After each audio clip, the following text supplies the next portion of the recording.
guy? Yeah, a little bit extra dry Yeah. or whatever, yeah. Nice location.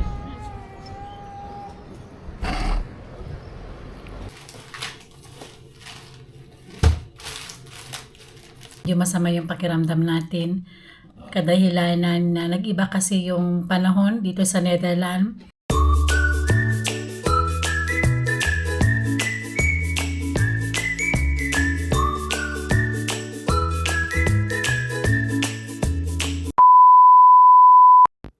Hello, kamusta kayo? Today araw ng Saturday, 9 a.m. in the morning. So on the way po kami sa car wash sa gas station malapit dito sa amin. Actually mga 10 to 15 minutes drive. Dahil mga loves ko, itong ibon nakakaloka. Itong kotse namin, kalilinis lang yan last week dahil maraming tae ng ibon. Dito sa aking side, may tae na naman ng ibon. Yan yung aking husband, di siya masyadong happy. Siyempre, mga loves ko, love na love niya yung kotse. Charot! So, ito, pupunta kami dito. So, ang babayaran dito sa car wash na to is 12.50. Then, after that, pwedeng linisin din, vacuumin, ganun.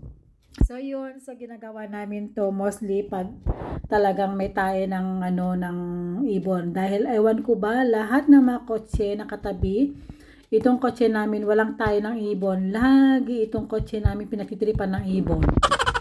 Ay, nako. Kaya, anyway, so, yun, sabi ng Mr. ko, no choice. Kasi pag hindi natin yan gawin, is mag-i-stick na naman yung tayo ng ibon at matagal na naman siyang matanggal. Dahil ngayong last week talagang lininis namin mabuti kasi tumigas na po yung tayo ng ibon. Dahil kadalasan po kasi nag-summer, nag-heat wave dito. Tumigas na talaga siya. Alam yung tawa ko dito, sabi ko sa mister ko, ano to? At pakinggan niyo kung sinabi niya.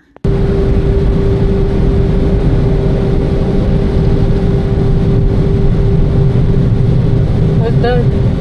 May Yeah, guy? yeah, a little bit extra dry Yeah. or whatever, yeah. But look.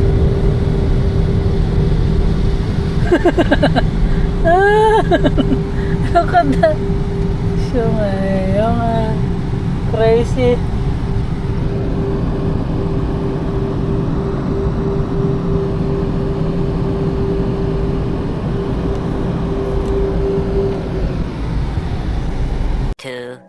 Years later.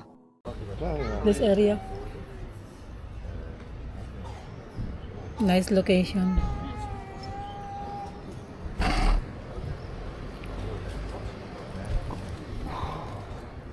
So after namin nag-car wash, so pumunta kami dito mga kapsat. Dito sa place na to, first time namin mag-breakfast. Time check nito, I think mga 9:30 o 10 o'clock in the morning. So kaka-open lang nila actually. So yun, maganda tong location and meron akong trabaho dito actually, malapit lang every Wednesday. Lahat po na nakatira dito mga kapsat, mga expat, mga iba-ibang lahi, mga Chinese, mga American, Australian, ganyan, British. So yun, at titingin ako ng something na kainin. So sabi ko sa mister ko ay siya na lang bahala. What did you get? Nee, nog niks. Ik laat hij rijden. Maybe choose something like bread with egg. Something like that. That's it? Only this?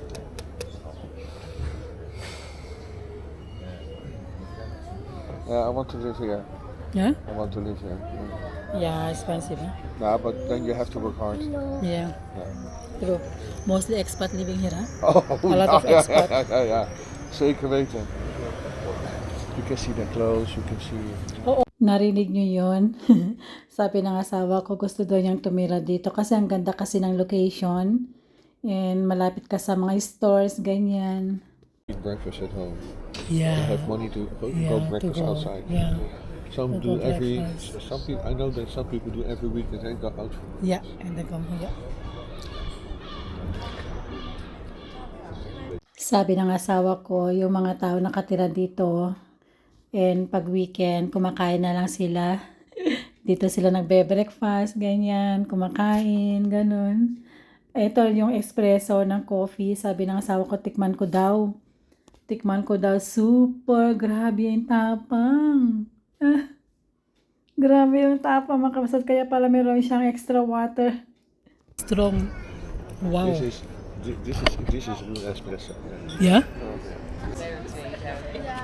Look at the dog. Because of the air, Yeah, look at the dog. high maintenance, huh? Yeah? Because look at It's the so hair. cute. Look at that. But you cannot cut. Yeah, but you have to go Look. regular, huh? Ang cute ng aso mo. You have to do very regular, huh? Yeah. Otherwise these dogs are really going to be very smelly. Yeah. Yeah, masarap. Order na. An egg. And then this for me.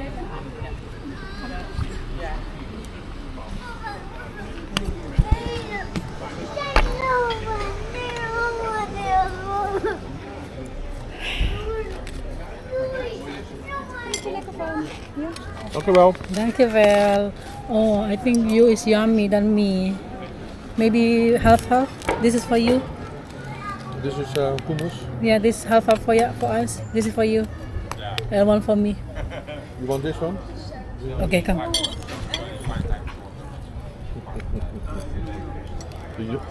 This is hummus, huh? Yeah.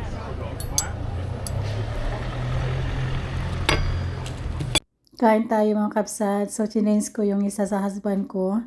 Dahil mukhang masarap yung sa kanya. Okay naman itong in-order ko siya. Omelette siya. Eggs with spinacy and bread. Masarap naman. Isa.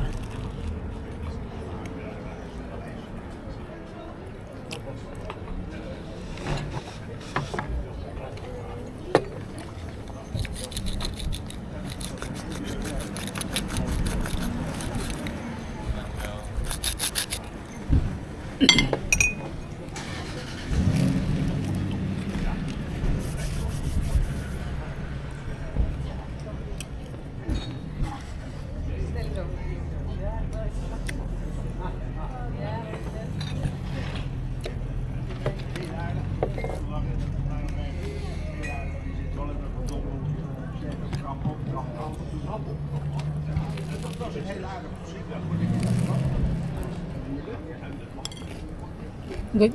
And what is that? This hummus. Paprika.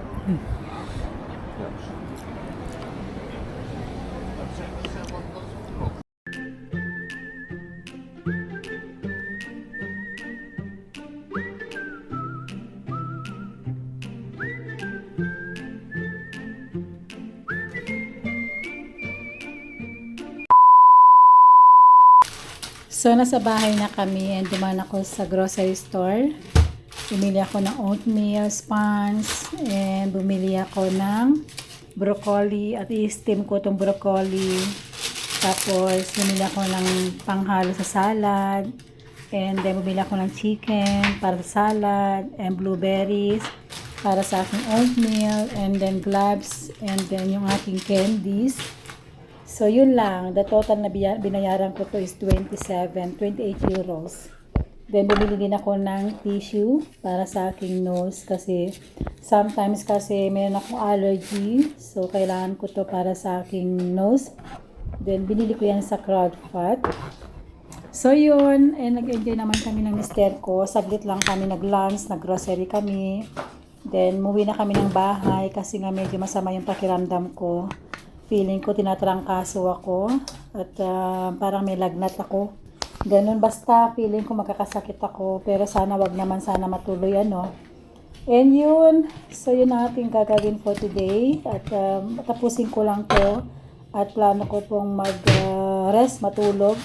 Inom ako ng gamot para sana mawala mamaya. So organize ko lang to yung mga binili ko.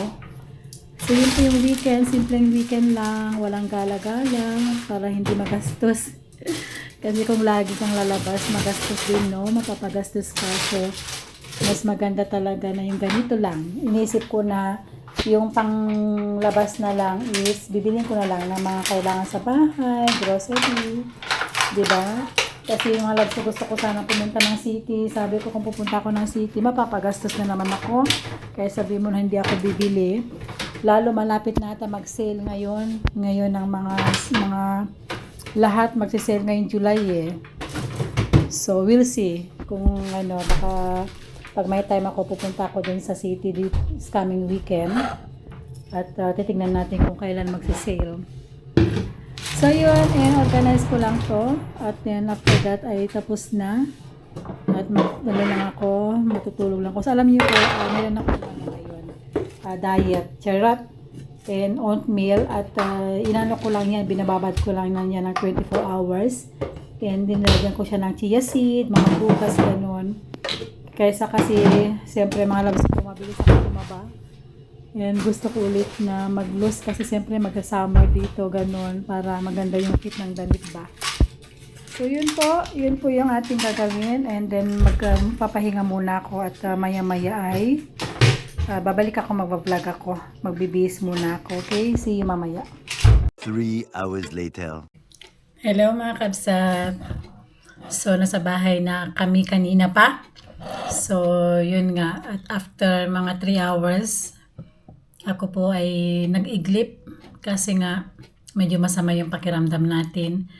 Kadahilanan na nag-iba kasi yung panahon dito sa Netherlands dahil last week, the whole week ay umabot kami ng 30 degrees pataas.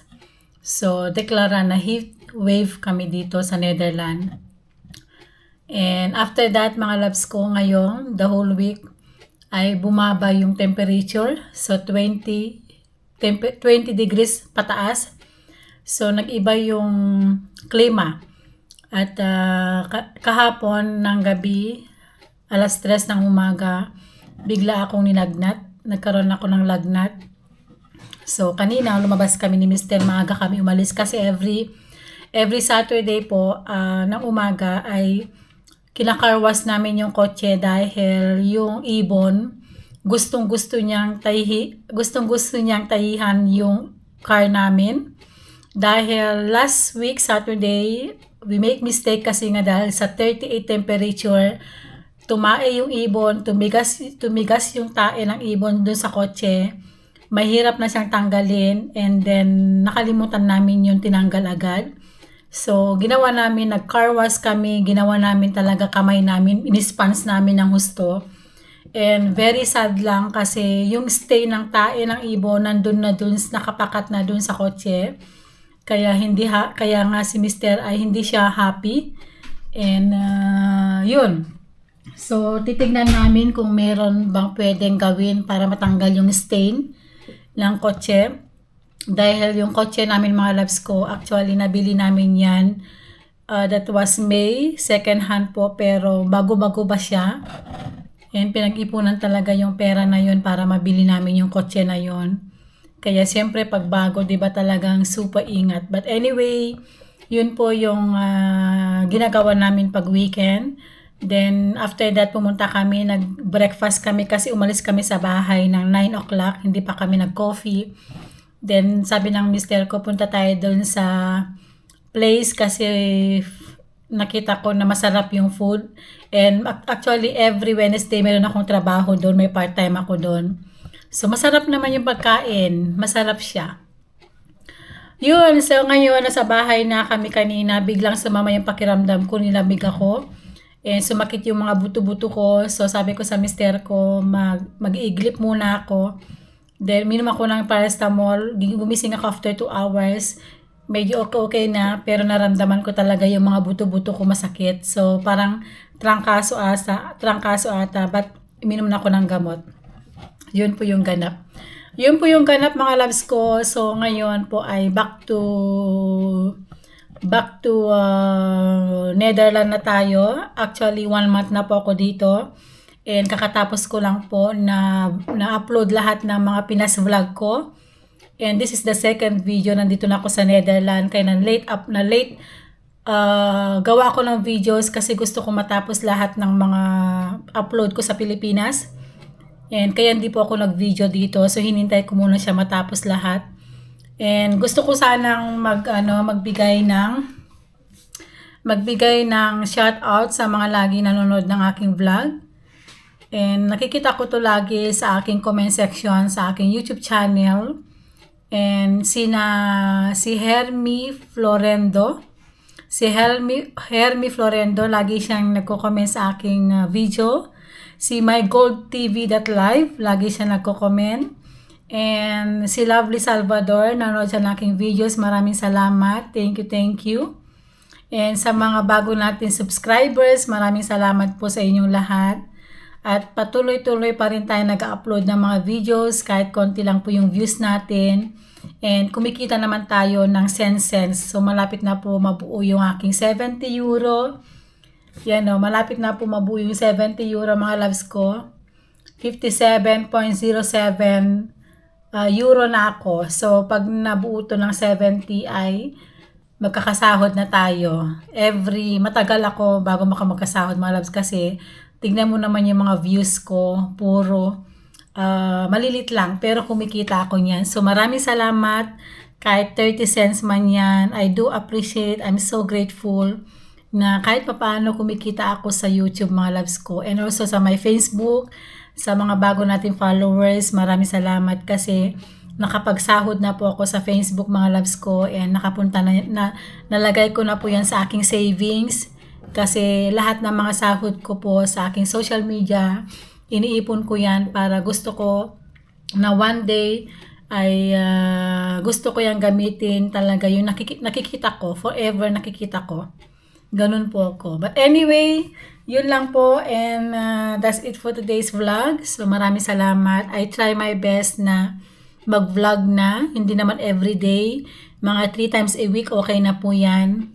Basta makapag-update lang. Mag-comment kayo sa baba kung anong gusto nyong tanungin about dito sa Netherlands at gagawan natin ng videos yan sa mga nakatapos ng aking vlog and maraming salamat. Please don't forget to like, mag-comment kayo sa baba and pag gusto nyo naman tong aking videos, please do subscribe para sa ating next vlog. Thank you so much sa inyong lahat and God bless. So bye! Till next time!